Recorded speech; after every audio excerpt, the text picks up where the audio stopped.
Meanwhile, Iran is reviewing the United States' response to the European Union's final offer for the revival of the 2015 nuclear deal. Iran's foreign ministry, confirmed receiving and reviewing the proposal, but gave no firm indication on how close they are to narrowing the remaining gaps.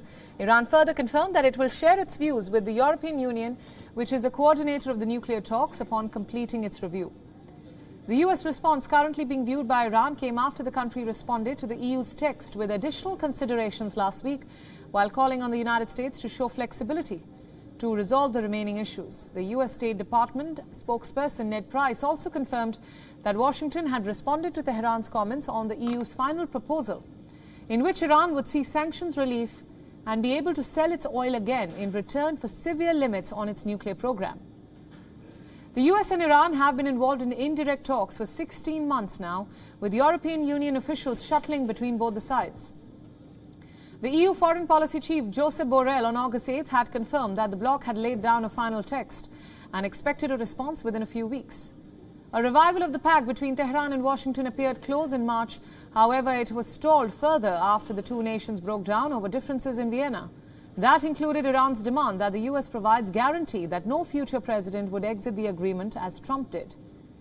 US President Joe Biden denied such ironclad assurances, as the deal is a political understanding rather than a legally binding treaty. According to media reports, Iran has dropped some of its main demands on resurrecting the deal. The demands dropped also included its insistence closing international inspectors' probes on its atomic program. Tehran's move brought the possibility of an agreement closer. However, Iran's nuclear chief seemed to be contradicting its alleged stand on Wednesday. The nuclear chief sought the probes to be closed before the implementation day if the 2015 nuclear deal is revived. The deal was derailed after then US President Donald Trump reneged it in 2018. Trump said that the deal was too soft and reimposed harsh sanctions on the Islamic Republic. The move prompted Tehran to violate the deal's nuclear curbs a year later. Meanwhile, Israel's caretaker prime minister said that the West, led by the US, should not strike a bad deal with Iran over its nuclear capabilities, pointing out that a bad deal was on the table right now. He further added that the money would be used to undermine stability in the region and spread terror around the globe. On the table right now is a bad deal. It would give Iran $100 billion a year. This money will not build schools or hospitals. This is $100 billion a year that will be used to undermine stability in the Middle East and spread terror around the globe. This money will fund the Revolutionary Guards. The Iranians are making demands again. The negotiators are ready to make concessions again. This is not the first time this has happened. The countries of the West draw a red line, the Iranians ignore it, and the red line moves. If the Iranians didn't take it, why didn't the world leave it? And for more on this, our correspondent Susan Teherani has sent us a report from New York. Let's take a look.